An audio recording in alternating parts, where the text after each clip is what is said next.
Contoh berikutnya adalah harga tiket.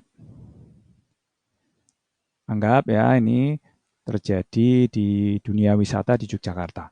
Di alun-alun selatan Jogja terdapat permainan sepeda tandem. Pada awalnya hanya untuk orang dewasa dengan tiket seharga Rp150.000. Untuk anak-anak terdapat kawasan khusus di Gabusan Bantul dengan tiket seharga Rp100.000. Jadi tempat main sepeda tandem itu tidak jadi satu tempat, beda kawasan. Suatu saat pengelola permainan di dua kawasan itu bekerja sama.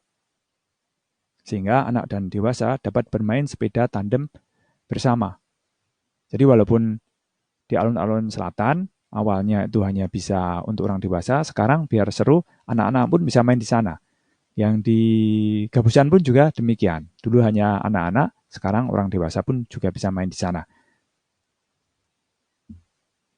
Buat diagram alir setelah anak dan dewasa dapat bermain bersama. Nah, ini pasti akan terdapat asal-usul dari diagram alir sebelum disatukan. Ini adalah untuk tingkat anak.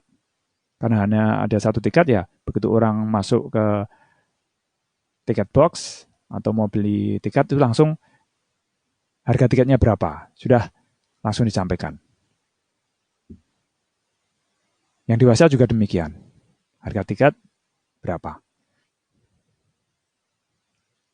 Tentu saja ini dibatasi untuk setiap pengunjung. Ya kalau mau dibuat rumit, dikalikan berapa yang mau beli. Tapi ini asumsinya hanya satu persatu untuk memudahkan masalah dan untuk menunjukkan bagaimana kita menggunakan salah satu simbol dalam diagram alir. Oke, ini asal-usulnya. Nah, ini ternyata ada yang sama langkah-langkahnya. Jadi penggabungannya biar bisa diterapkan untuk kasus anak maupun dewasa, yang sama itu harus dijadikan satu. Tetapi ada yang berbeda. Nah, ini harus digabung sesuai dengan jenis tiket. Sekarang gabungannya. Oke, pasti seperti ini. Jadi dimulai, kemudian yang jaga tiket akan tanya dulu kepada pengunjungnya, mau tiket anak atau dewasa. Misalnya anak itu A, kemudian dewasa itu D. Ini dibaca, ditanyakan ke pengunjungnya.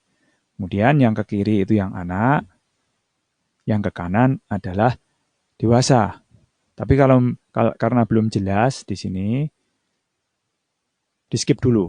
Yang penting yang disatukan dulu itu cantumkan dulu di sini untuk memudahkan membuat diagram alirnya. Kemudian akhirnya juga bertemu. Nah, ternyata di sini ada percabangan. Mengapa terjadi percabangan? Karena jenis tiket ada dua macam, ada A atau D.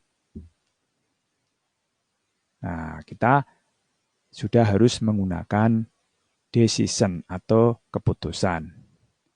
Di sini digunakan statement.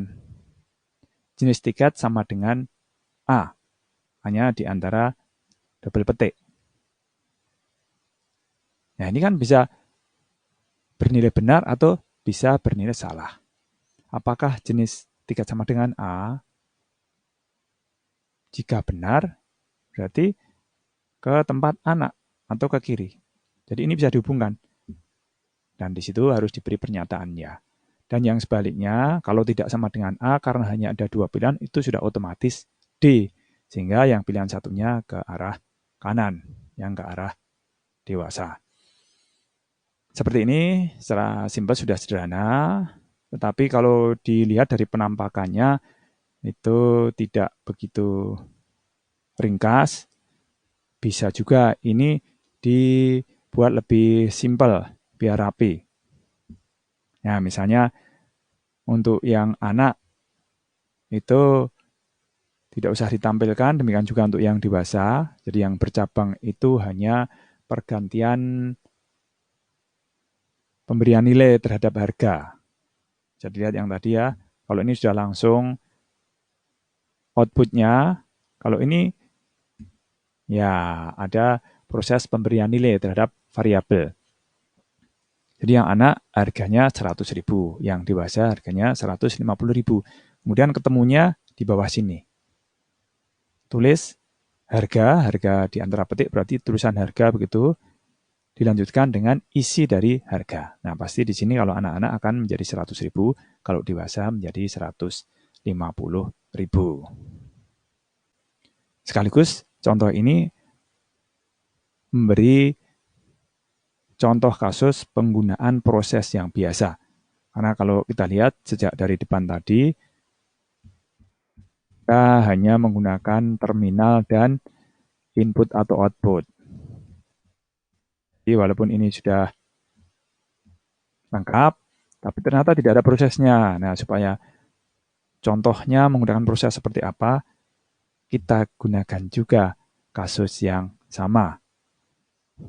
Jadi ini sudah ada input, ada output, ada decision, ada terminal, dan ada proses.